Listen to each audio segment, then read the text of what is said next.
Greetings. Greetings to Augies worldwide. Hello, hello, hello. I'm Dave Kessler, amateur radio, call sign KE0OG, here with our Saturday live stream on the 20th of June, the first day of summer. So, welcome to everyone. Been quite a lively chat group that we've had in here. Someone has tried out the new download subject to the video yesterday for the Raspberry Pi, and it seems like a good load, and I appreciate that. All that Raspberry Pi stuff is kind of new to me. Well, it's not new. Okay, it's just a bit of a mystery to me. So, what is the 6-meter antenna going to be for the reference station? Well, it turns out that the MFJ 2010 covers 6 meters. It covers, let's see, 40, 20, 10, and 6. So you can use that one if you want. If you're not, just put up a dipole, and it being a dipole, it should be a half-wave high, and that's only about 10 feet in the air. So take a look at that. Let's see, not put ham pie on a card yet. Is it easy to find Whisper? It is on there, and it is mentioned in the video. So, all right, checking in from Australia on a rainy Sunday morning. Well, I'm glad you guys are getting some rain. I have heard that the drought over there is kind of overwhelming. So, let's see. I'm ready to punch a hole in the patio slab and sink a ground rod. Can both the lightning arresters and RF ground go to that same ground rod? Yes, absolutely they can. They can. Mine are that way too. This is my Soylent for lunch.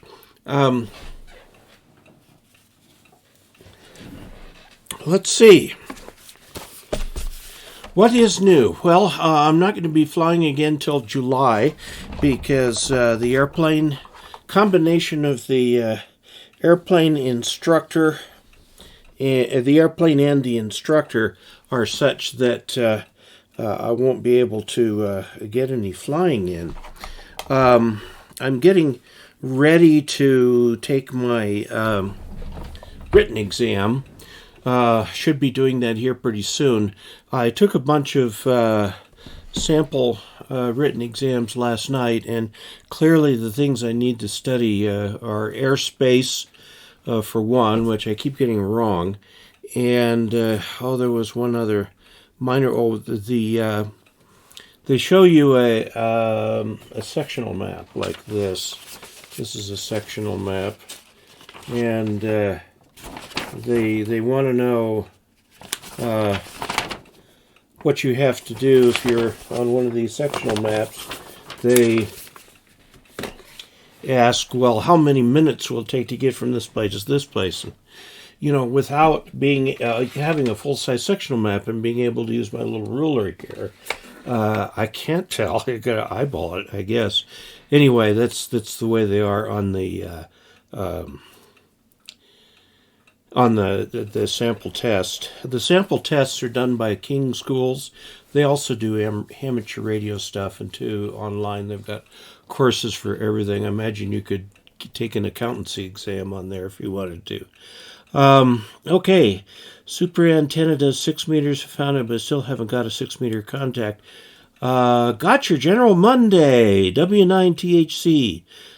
Crip Sparks has got his General. Congratulations to you. Very good. Different take on a liquid lunch. Yeah, this is a ready-to-drink meal. And I've been kind of careful with these because I'm down to my last 3. And they're back-ordered for some reason. Usually they send me 24 a month of these, and that takes care of most lunches. But they haven't sent it to me. I guess I'm going to have to find out what's going on. I know that the new Microsoft Flight Sim is awesome. I don't know what the general availability date on that will be. I will definitely upgrade to that. Okay. Flying into B airspace is scary in a 152. Yes, I can imagine. The Category B airspace is airspace for the major airports. The only Category B airspace in Colorado is Denver. And the only C is Colorado Springs. Everything else is D. There are some Class B airports that do not allow sport pilots under any circumstances except emergencies, including LAX, for example. I would not want to try flying into there.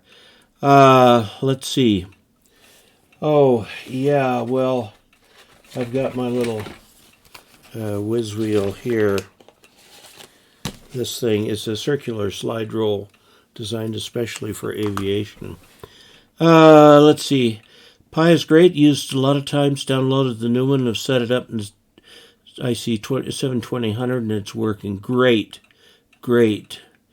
Okay. 6-meter verticals I think are not as effective as high-mounted horizontals. Well, it depends on the mode that you're using. Of course, if you're bouncing off the ionosphere, it doesn't matter whether it's a vertical or horizontal because the signal that's bounced off the ionosphere is a circularly polarized waveform. And a dipole or a vertical will get it best. If it's coming down at an angle, it's hitting the vertical at a side angle here, and the vertical does have a null above it, directly above it. So a dipole might be a better decision, and the vertical... you can, if you have both, you can switch between them, of course. My daughter took 6 tries to get her tech, because she was 9 at the time.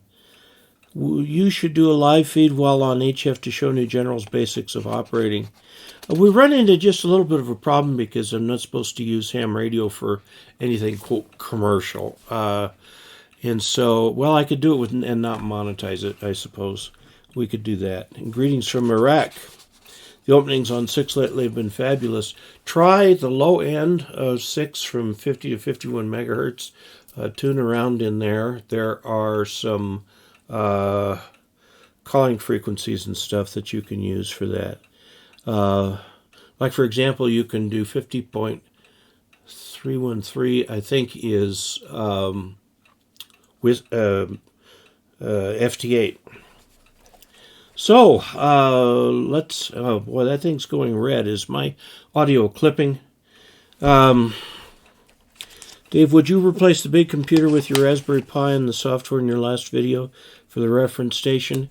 I don't know. I haven't tried it yet. The problem with the Raspberry Pi is, now there's 2 ways you can do this. You can run a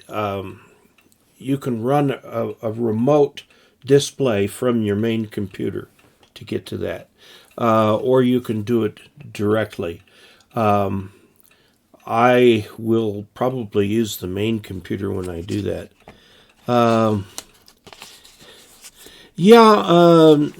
Crypt, these are technically they're taxable, and I do pay taxes on the money I get.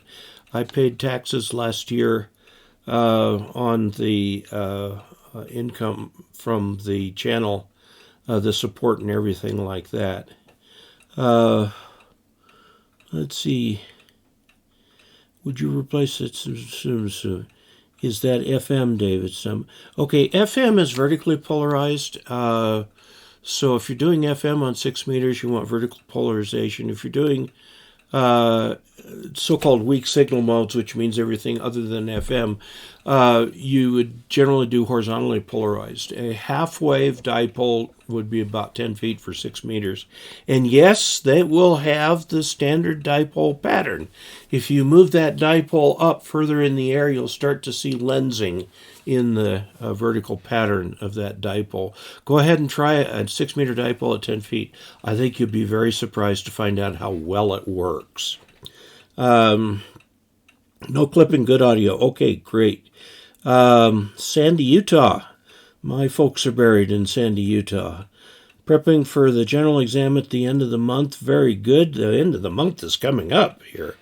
So, but the general exam doesn't change at the end of the month. Only the extra does. And oh my goodness. I use the Pi exclusively for my 7100. Great. Oh, very well.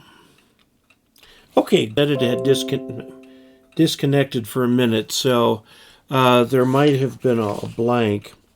This first question is from Corey Baldwin. He doesn't give a call sign. Says he has a metal roof on his house at my feed point and a metal detached garage with a metal roof. I'm trying to get an off-center fed dipole to work, but have had no luck over the roof. Yeah, it will affect your antenna.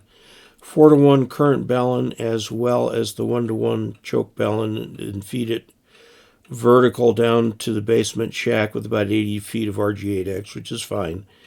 Highest above the roof line I can get is 16 feet on a PVC mast, and I have large trees nearby to connect wires to. When I tested the antenna in free space, it works great, and I made DX contact and so on. Is there some way you can go ahead and use that antenna the way you tested it? I think you'll find that it works better there if you can. Try getting, if you've got it up over the top of the metal roof, use a couple of those chain link fence top rail pieces to get it up 20 feet and push it up and guy it out off to the sides. I think you'll like that a lot better. Let's see, I'm going to do a little touch up here.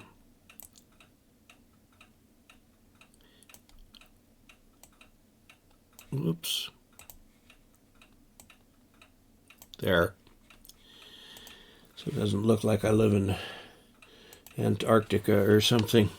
Set up the tower and coax ground at the base of the tower. I've read that adding radials would help lower the takeoff angle, but will the grounded tower short the radials, rendering them pointless? Radials are always nice. Remember, RF behaves differently than DC stuff. If you've got a vertical antenna on top of a tower, then the radials need to come off the top of the tower too. If it's a type of antenna that needs to come. If it's the type of antenna that needs radials. ARRL Extra Manual will be released in mid-June. Well, it's past mid-June. So, Danny, I have worked TX to Cayman Island 2 days ago. Great. IC7300 is a Father's Day. Wow, look at that. Took about 5 weeks to get my antenna book from the league, but it did arrive. Okay. And put a clamp about 30 inches from the end of the pipe and drop it into a vent in the roof. Yes, true. It is definitely Father's Day weekend here. Okay, let's take a look at some of these questions. We're talking about Corey Baldwin and his off-center fed dipole. A higher is better if you can. If you had a so-called free space, there's no such thing as free space on Earth. I might give it to the space station. If they tried an antenna out there, I'd go ahead and call that free space. But the ground is going to affect your antenna regardless of where you did it. It sounds like you did some testing with the thing out away from the metal buildings. Is there some way you can replicate that situation and keep that going? That would be very nice and work well for you. Otherwise, I'd say try and get it a little bit further above that metal roof. PVC pipe's not going to hold it up there. PVC will bend at that length. So you'll need to take like 2 chain link fence top rail pieces, stick them in together, and put that up. That'll give you 20 feet. And you'll probably want to the antenna will hold it up in the direction the antenna is going, but it could fall over frontwards or backwards, so put a couple rope guys on the thing right there. see how that works. That's what I'd suggest doing. Yeah, so the way I'd suggest dealing with the metal roof is getting up above it. Also, with that amount of metal there, you may find that the resonant point on the antenna moves. You might look and see if adjusting the length of the antenna will help any. Do before and after measurements with your SWR meter. Tried to use top rail but not have room for guide wires. Ended up getting 2 35-foot flagpoles. That'll do it. That'll do it. Wish my neighbor would let me tie into their tree. Would be higher in a straight line. Yeah, I know. Some neighbors will, some won't. Just joined AMSAT, new to the platform. Am I active in AMSAT? I am not. There's a fellow near here in our club who does satellite, and I think I did a video about him at one point. He demonstrates it at field day and so on. Peter B., thank you for our first super chat of the day. Good afternoon from Pennsylvania, KC3 OLY. Would you do a live and... oh, yeah, I'll have to do that. I really should. Have you ever tried tying off the top rails to a fence post that is cemented into the ground? Oh, you could. Depends on how much pull there is on the thing when the wind is blowing. We had a 53-mile-an-hour gust here a couple weeks ago, so we've had quite a bit of wind. There's only a 7-mile-an-hour wind right now. How do you run HF Mobile when you park in the garage and parking decks? You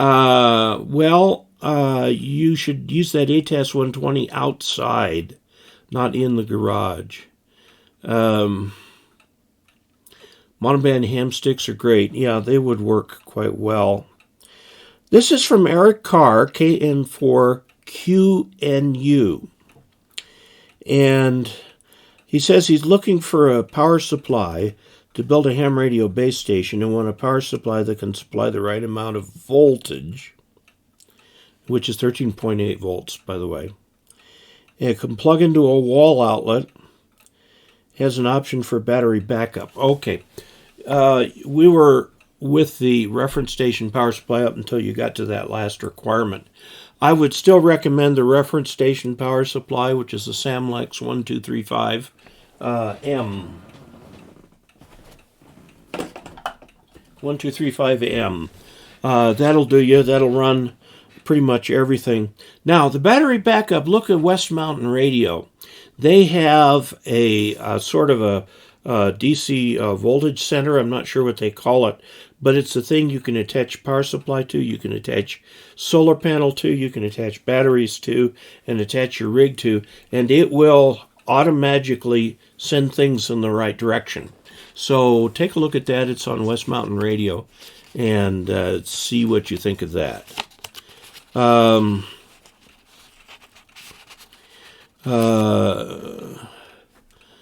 Okay, working on my loop today. By the way, insulation on loops doesn't make that much difference.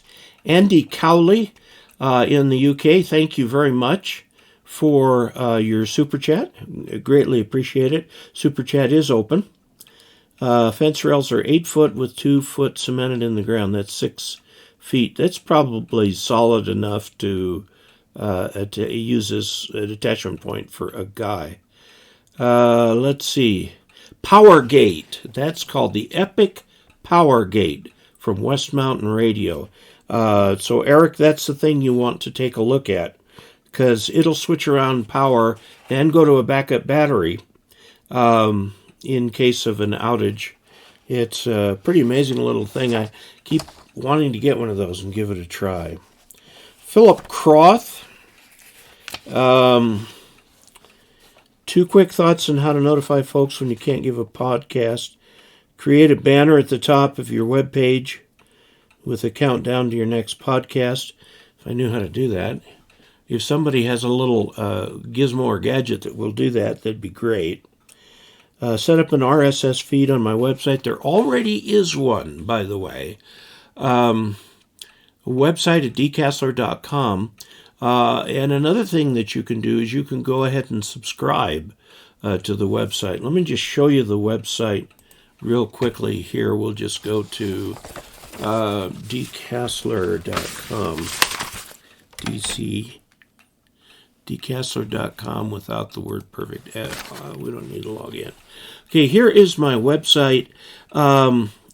Right down here, it says subscribe to this website via email. Every time I post something new, you'll get an email with a link. So put your email address in there. Okay, and like I'll just use Dave at dcasler.com. Okay, and click on subscribe now, and it'll come back, and it's done that, I guess. And so we will then go over to my inbox, and there should be, it hasn't come yet, but there will be a email saying please confirm, and that way you can subscribe to the email. And so if I put something on my web page, that will go to everybody. I will try to be better about that.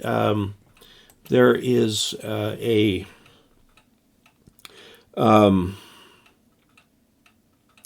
there's also a feed on YouTube itself called the Community tab, where I can communicate supposedly with everybody if people get those, but they only get those notifications if they signed up for notifications from my website.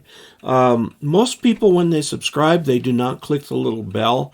Therefore, they don't get notifications when I've put up something on the website or on YouTube. So if you will go check your subscription status and click the little bell also, you'll get the notification items that are on there. By the way, we're very close to opening up YouTube memberships. It's sort of like Patreon. It's sort of like, I've also got a PayPal version of that. The best is to use the YouTube version. Let me go to dcasler. Let's see, dcasler.com. We'll just go to dcasler.com. Okay, and we'll go to support, the word support right there, okay? And these are all the different ways that you can support. Patreon is a monthly contribution. Now, I hate to use the word contribution because it's not tax-free. But it's Patreon is where you can provide support on a monthly basis.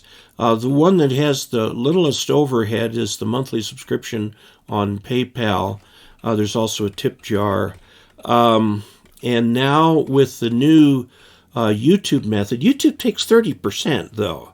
Patreon takes 5 or 6%, and PayPal takes a couple percent, I think it is. So this one, the most of the money gets through to me. Patreon has some benefits in that it's very easy to manage for you. And the YouTube one is very easy to manage for you also. So you can go any of those ways. If you want to do a continuing support, you can do it. The most popular one is $5 a month. There are options for more if you've got lots of money. Patreon, you can actually select any level, including $1 a month. And the YouTube one, we're going to have $1.99, $4.99, and $9.99 as levels. This is from WizHill, $5. Thanks for all the great info and all your time, from KF4CAM. Thank you very much. Hoping to help get the lossy aluminum loop. Went up to 18 SWR. Oh, something's wrong. I was talking with a guy the other day. He had He had a problem with, he had remounted an antenna and it didn't work, and it turns out there was an issue getting the coax connected properly. So help you with the FSX issue. When you get out of the hospital. Oh, Michael, I'm sorry that you're stuck in the hospital. I know from experience, hospitals are no fun.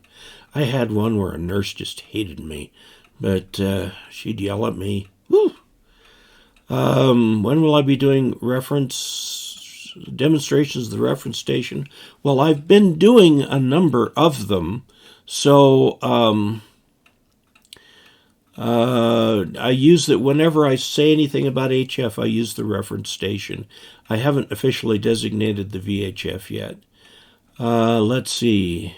Whizhill Tooth, we talked about him. Thank you. Let's see. Hope it's not COVID related. Yeah, really. Timeanddate.com has an event time announcer that converts to each user's own time zone. YouTube is too greedy. Yeah, they are. They really are. Believe me. Believe me. They, but they're the only people who do what they do. So, Facebook has some videos, but there are differences with those, very big differences. I find people say, well, I've got a website on Facebook, and I find them terribly hard to use. But be that as it may, we're on YouTube. They do all of this for free. They don't charge me anything to host what now is well over a terabyte of videos and to give them out to everyone else. W9THC Crypt Sparks. I'll just pay piecemeal. Don't like monthly account. I understand that. There is a method there that's just a tip jar. It's a one-time good deal. Okay, and that is over PayPal, so they don't take so much. On $1 they do. $1 they take 67 cents because they've got a fixed fee and then a variable fee. So, by the time you get up to $10, they take 65 cents. I don't know. I'd have to look it up. Let's see. Miss CW Mobile needs flexible whip for parking and decks. Operate only on commute. The ham sticks, the whip part is flexible, although not terribly. I have bent them. Do you know of anyone who has done audiobooks for Tech General and Extra? I do not. Remember to click the like button. Thank you. Can't use Tar Heel due to parking deck. Need flexible antennas. This is from Bob Taylor, WB6TIS, $20 super chat. Thank you. Hoover High School, class of 66, Glendale, California. I was Crescenta Valley High School in the class of 1969, which reminds me, I was up in the region of 69,000 subscribers, but I'm not anymore. If you take a look at, let's just go to studio.youtube, and I'm at 70,005 subscribers. So I thank you. I've broken 70,000. That's pretty amazing to me. The reason these views and stuff are down is simply because of the pandemic is dissipating. When everybody was staying at home, everything shot skyward.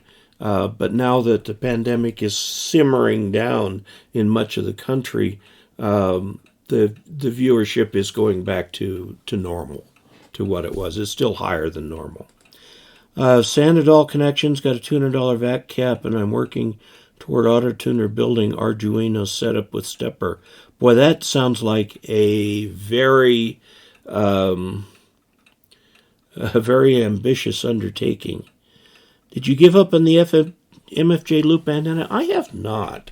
It's perfectly good antenna. It happens to be up on the roof, but I do not have a spare lightning arrestor for it. I'm going to get something where I can have more lightning arresters so I can have more antennas to choose from. And the loop controller is sitting right here. I understand that they're coming out with a fully automatic loop controller, but I haven't seen it yet. I need to pester them about that. The thing about the MFJ loop antenna is you're not going to, it's very high Q, so it's only a couple kilohertz around the frequency it's tuned to that it works, so you can't get a pan adapter spread with that because of the narrow bandedness. Okay, 67 cents got through. They took 33 cents out. That's for the dollar. Now, if you go up to like $20, they'll still take that little fixed amount out, but then the rest is variable and it becomes very reasonable. Used my ham test online and passed extra. Congratulations. Okay, D73K next. Yes, there you go. There are not many options. You can mount an antenna low enough to clear garage, or you can remove the antenna. There you can. Okay, let's go back to our questions, see what we've got. So Philip had those ideas. Philip KA2QIK had those ideas on how to notify people if for some reason they can't make a live cast. This is from Dr. John Gregory, W3ATE Portable 8. Enjoyed your YouTube video, but feel lots of good info left out. Where do I go to register to transmit my beacon on 10 meters from Droop Mountain, West Virginia? Appreciate any advice you could give me. There is a organization that runs the old beacon network. One of the problems with the beacon network is that it is getting very long in the tooth. A lot of the beacons that they had set up around the world are not there anymore. I did a video on the 3 different beacon networks. If you'll go back and look in dcasler.com/previous, it has the list of all the previous Ask Dave videos. And what you can do is do a search, not on using the website search feature, but just the Control F so that you can search on that page and put in the word beacon, and you'll find them in there, and it'll tell you the name of the organization for those beacons. By the way, they got together 20, 30 years ago, and in their collective wisdom put beacons around the world. It's not the kind of organization where you can just register a beacon. So I don't know if you were to put up your beacon as a whisper beacon, sending it out on whisper rather than the the old classic beacon. But a whisper beacon, you don't have to register that with anybody. You just go ahead and put your whisper station on the air. And frankly, that's what I'd recommend. I have just a kind of a bad feeling that if you deal with those people, they're going to be less than helpful to deal with. Let's see. Oh, thank you. Makes a mobile mast that folds over when you park. Oh, that's nice. Okay. Bill W7DOC, W7 Delta Oscar Charlie. Okay, I'm considering mounting an antenna, probably hex beam, on a rooftop tower on the roof of the building my shack is in. The building is a shop with a peaked metal roof, yes. Will the roof distort the signal in any way? Understand that in antennas, rule number 1 is that everything affects everything. So, yeah, it will, but if you can get that thing up, the antenna will be about 34 feet above the ground. Will the roof become the actual ground because it's metal? Yeah. Will it perform as well? It might actually, because it'll think it's over a radio field. I'd get the thing up at least 10, 15 feet above the top of that metal roof, and I think you'll probably have a pretty good antenna. If you tend to mount the beam to one side, most of the energy will go in the direction of the most roof. So I think that'll probably work out well. You want to, of course, ground it to the actual ground.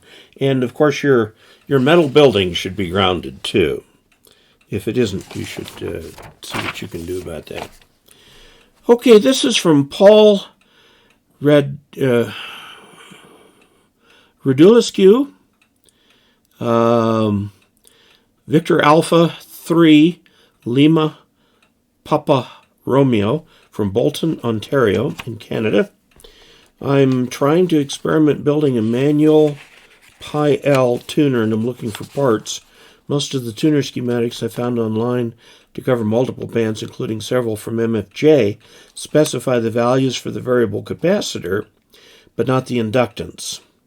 What would be the variable range in microhenries I should look for at HF range? I don't know. Check the radio amateur's handbook, or check the antenna book, or the Roth-Hamel antenna book, for schematics for tuners. They're sometimes called other things, like transmatch, or something like that. So you might take a look at that. It says the SGC website mentions inductance from 0 to 63.75 microhenry in steps of a quarter microhenry. Go look at those instructions for how to build the antenna tuners for what you want on your coil.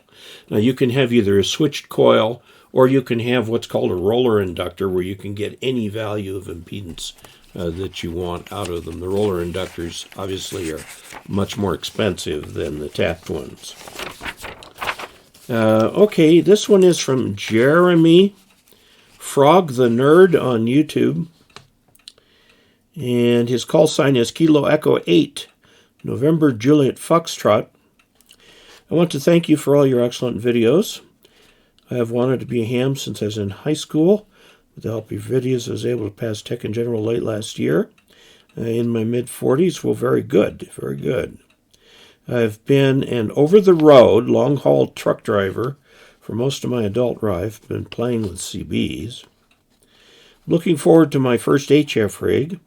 Considering the ICOM 7100 because of its portability. It has just a little head, and that might be the right idea. Okay, considering a buddy pole or DX Commander for when he parks for the night. He had a battery and it can work off the back of my trailer. Do have an Anytone 878 from Bridgecom. Videos are great for how to make a code plug if you know what frequencies and such to input. That's where I'm lost. I am all over the place, and I am overwhelmed by trying to figure out what to put in my code plug. Okay, regarding the code plug, he moves from zone to zone, literally. Okay, now there is something called roaming that can work there too. Go to, let's see if we can find it here, repeater directory. Okay, repeater directory is the repeater book. Okay, and in here, they will, the repeater book, let's see.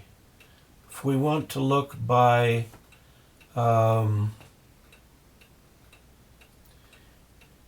repeater database, North American repeaters, Colorado. This will show you all the Colorado repeaters and where they are, and 395 repeaters. Of course, not all of these repeaters are operational, but it will show you repeaters that county. Let's see, Montrose County. Pretty sure there aren't in Uray. Okay, Waterdog Peak, Raspberry, a couple others on Montrose, 14679 is the Montrose repeater on top of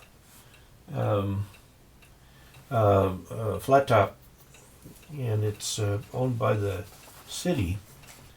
So anywhere you can find all of these different repeaters by going to Repeater Book.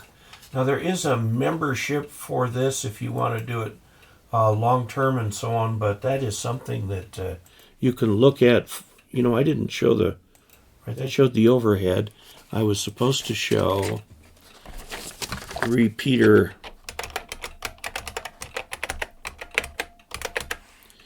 repeaterbook.com, and we looked at North American repeaters, and you pick your state wherever you are, and it will list all of the repeaters in the area. So, and I showed going to Montrose County, for example, in here, and seeing all the different repeaters.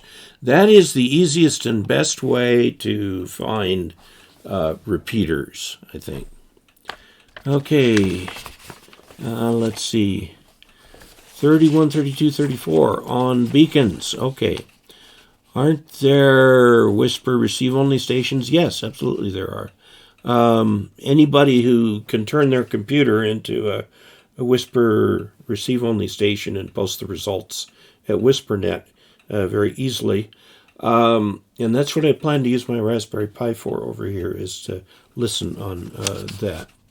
Let's see. Venmo and some bank apps allow free payments to a checking account. Huh, I'll have to do that. Going to tune the loop with 70 picofarad vacuum cap. I assume it's adjustable. My main loop, hopefully. Well, good. Yeah, I did go down and get a haircut. Finally, our local barber opened up. He had to wear a mask and all this kind of thing. And Dave, you're not sharing. I'm sharing now. Okay, sorry about that. Wrong camera. I went to the wrong one. Okay, I think I went back and did it correct. Hello, Ishmael. Nice to see you. I have a buddy pole, but the SWR is high. What would you do? Retune it. There are instructions for tuning it that come with it. If you don't have those, go ahead and get on the Buddy Pole website and find them.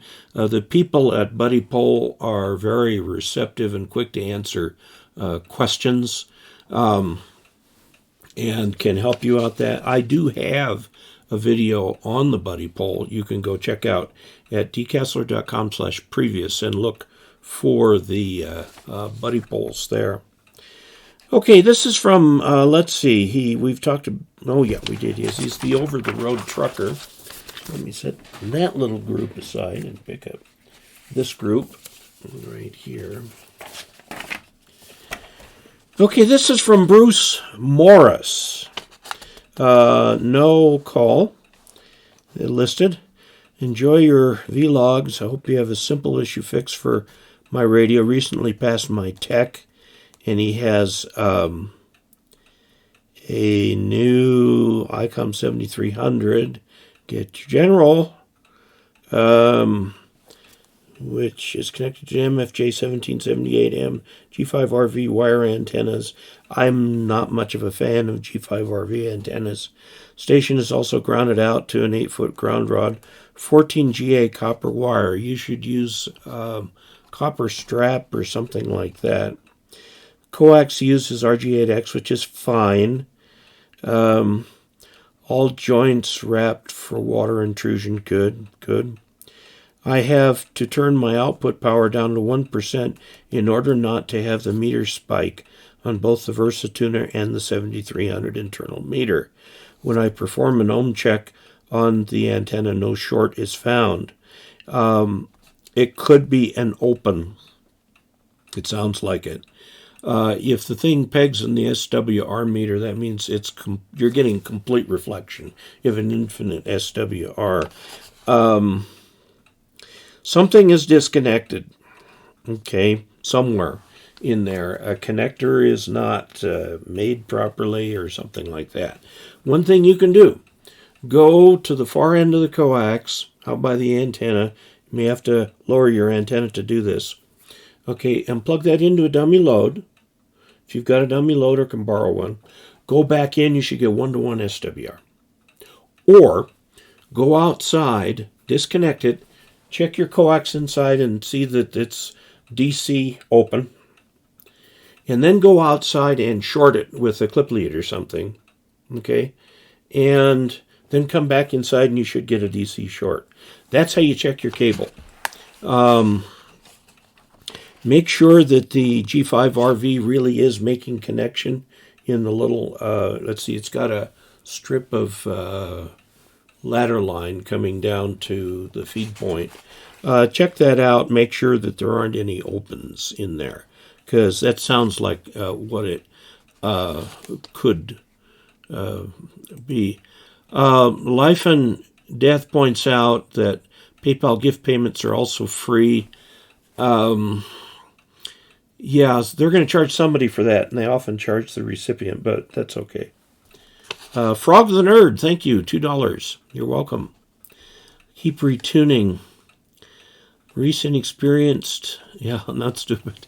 That is true. Inexperienced. Just want to say thanks for doing the extra class videos past the extra last week. Well, Chris, congratulations to you. K5KRK is now extra. Broke down at the end of Minnesota's MN. So too many states starting with the letter M. Minnesota's quarantine and ordered an electric clipper. I have to say I was impressed with the results, but I think I'm going to continue self-barbering into the future. Well, if you shave it all off, that's fine. Yeah, I went and got a haircut, and I gave the barber an extra amount to pay for 2 haircuts. I says, this is for the one I missed. Because he had no income during that period of time. And what full duplex HTs would you suggest for working satellites? Any antenna suggestions? Well, actually, any dual band HT will work, as long as you can transmit on one band and receive on the other. Jeff, are you aware, KE0KR, are you aware of a ham radio receiver kit that works well for portable use? Receiver kit. Well, you can get the KX3 as a kit. There are lots of small kits. You can look at the Zygo G90 or X5105. The HF-SIG's Micro BITX is a kit. That's only $200, and it'll do all of HF, do both voice, CW, and you can do data with it. With this new Raspberry Pi, you can do that, but you still need the keyboard and a display. I'm looking at my stack of QRP kits over here. A number of them would work fine for like backpacking and so on. Okay, Bruce Morris, let's see. Oh, this is the G5RV, yeah. I think it sounds to me like there's an open in your line. Optical Man, Jeff, for the $10, thank you very much for that. We're up to $53 for the chat revenue. That's before they take the their fee.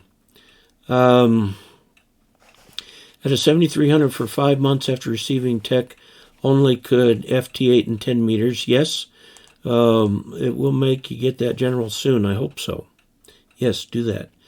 4 of us grown-up hams couldn't figure out highest WR and antenna last year. Check each piece and call Buddy Pole.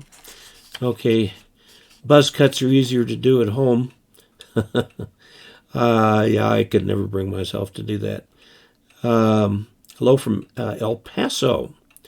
Congratulations to all those who've passed to various levels, celebrating the 1st year anniversary of his initial license testing. At 6 days until I showed up, the database was hard, though. Okay, satellite antennas, Elk or Arrow 2. Yeah, Arrow makes antennas that are handheld, that have both the 2 meter and the 440 on them, and you can just point it by hand and rotate it. I use an Elk antenna for satellite. Very good. Work 33 grid squares in 16 states for the VHF contest. Super. Want to keep a little here. Yeah. Okay, this is from Dave Steere AA7DS. Hope you're ready for a really unusual question. I've completed a DIY antenna that involved using the ICOM remote tuner called the AH4. Okay, their tuners are a little expensive. MFJ makes an equivalent tuner for about half the price. If you like MFJ, you can get one. And I do like MFJ, actually. Okay, it's a flagpole, I guess with a wire up in a plastic or fiberglass flagpole.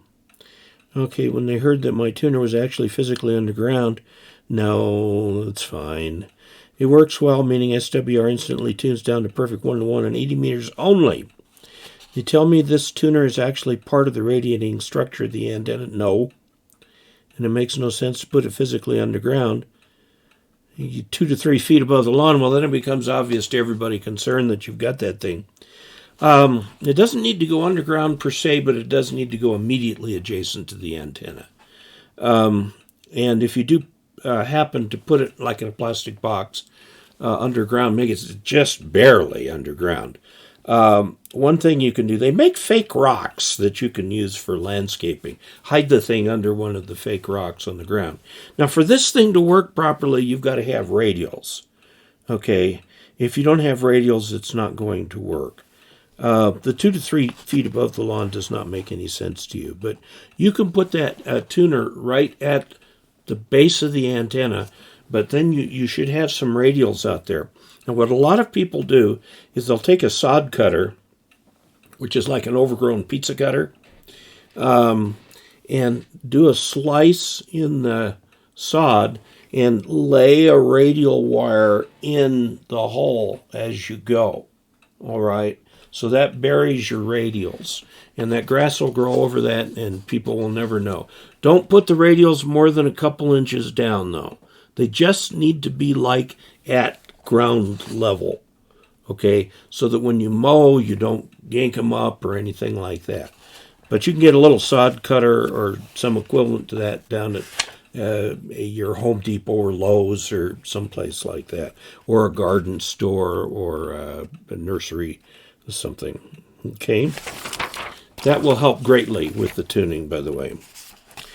This one is from Cristian Escudero. He does not give a call sign. I have been seeing your episodes not in order and wanted to thank you. You explain clear. Father was a ham. Meet you since several years ago. Initially was Charlie Echo 3. Juliet Bravo Romeo. Today Charlie Alpha 3. We're around 20 years of not doing radio. He's 16, wants to re-begin the copy. Bought an Alinco and the Zygo rigs, but I am not taking neither, using 20% of the systems. I get lost with all the things to calibrate and connect, filters and rest. I have set an MJ, I think probably an MFJ balcony antenna at home. Decided to go with all your episodes, wanting to find answers. Okay. Christian, what I would do is go to dcastler.com/previous, the word previous meaning before. That will give you a list of all the Ask Dave videos, and you can go through those and pick out the ones that you think might be relevant to what you were doing there. There is a review of one of the Zygo rigs there, the X5105. I don't have the G90, but I do have the 5105. Okay, let's see. Do you remember the post office nets from the 60s and 70s? What happened to them back then? My boss checked into the... I don't. And that's a little bit of ham history I'm not Really very familiar. Oh, what is the full message on my t-shirt? My wife got me this for Father's Day. Never underestimate an old man with an engineering degree. And I'm an old man with an engineering degree.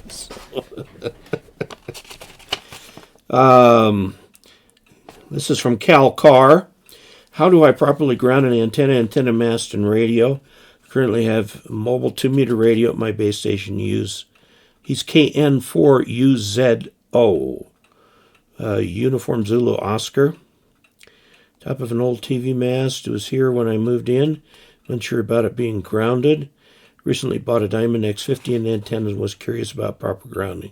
Yeah, it'd be nice to put a ground rod in at the bottom of that metal TV tower and ground it directly to that would help. He says he's been studying for his extra license, implying he's got his general now. And I found the videos helpful. Good. I'm very glad. For VHF, I don't think you'll find that grounding is terribly important for VHF work from just the nature of the work. You want it grounded for lightning safety and things like that. Okay. And John Pinker. Oh dear. Should put my glasses on so I can see that a little bit better. He says, hi Dave, and thank you. Okay. This next one is from Chris. Kerhin. Doesn't give his call sign. Hello, Dave. Thank you for taking time to answer my questions. I am a DJ of 30 years and recently have been exploring inflatable drive-in movie business due to COVID-19. I purchased a small basic ST15 FM transmitter, connector type TNC. That's not... it's different from the BNC. Gain 2.15 dB, impedance 50 ohms. That's just a little dipole antenna. I want to upgrade to a better antenna. Wanted to ask you for advice. I would only need to broadcast the signal more than 600 feet in one direction. Okay, so he's starting a business with literally an inflatable antenna for a drive-in movie theater. Boy, I tell you what, that thing's going to be a sail. Anchor that thing down well with ropes. I think that little antenna that you've got there is going to be fine for 600 feet. And that will work very well for you, I think, Chris. Go try it.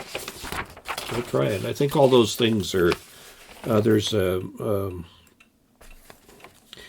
a Part 15 kind of device. Let's see. Want one of those engineer t-shirts. Where did my wife get it? I'll have to find out. This question from Reece Simmons, KI5CXO, who is a frequent contributor. I'm 15-year-old general class ham and fellow YouTuber. I appreciate your videos, and I am having severe SWR issues, 2-to-1 up to 99. RG8X coax into a buddy pole or step-by-R crank IR was given to me by a retired ham. My connections are fine. What should I do?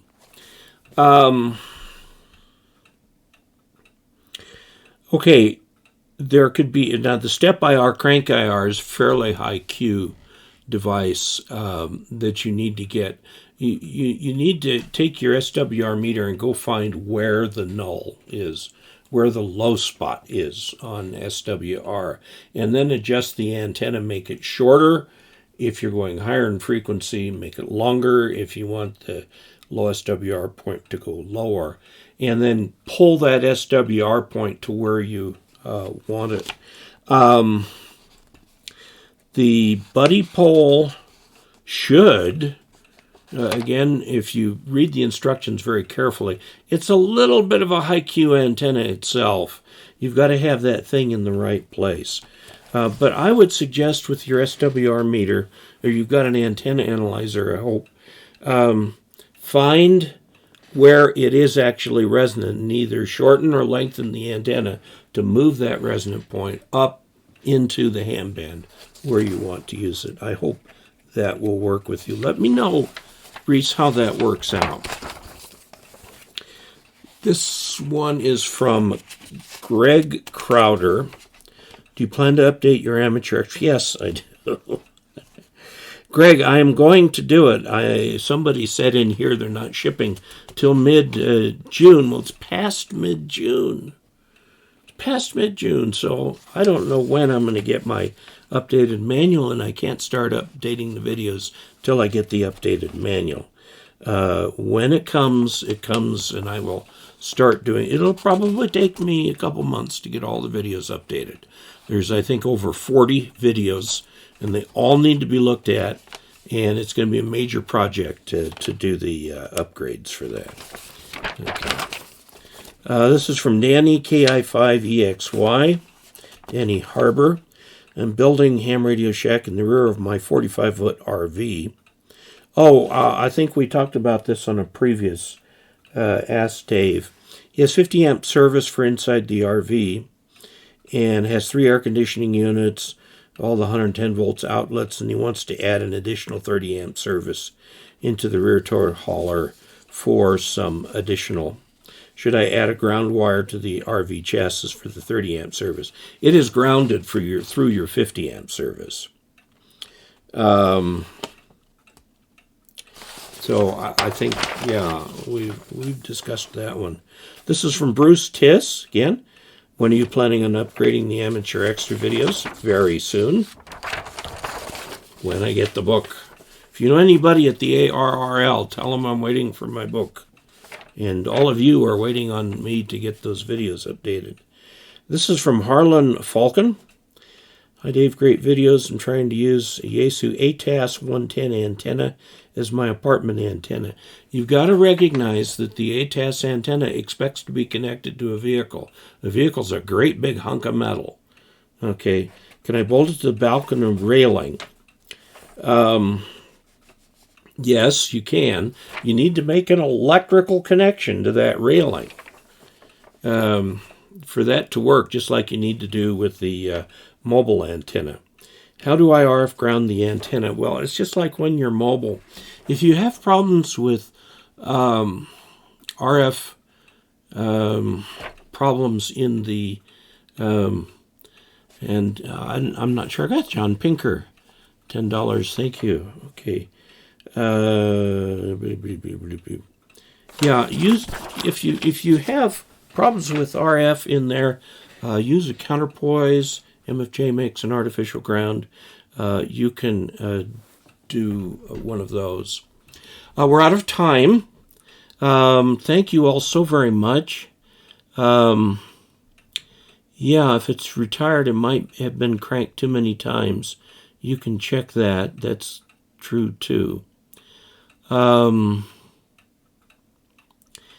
Let's see. Jack Aspinall passed as general today. Congratulations to you. Can you tell me what you suggest for the best Morse code key? Yes, I do. I have a reference key.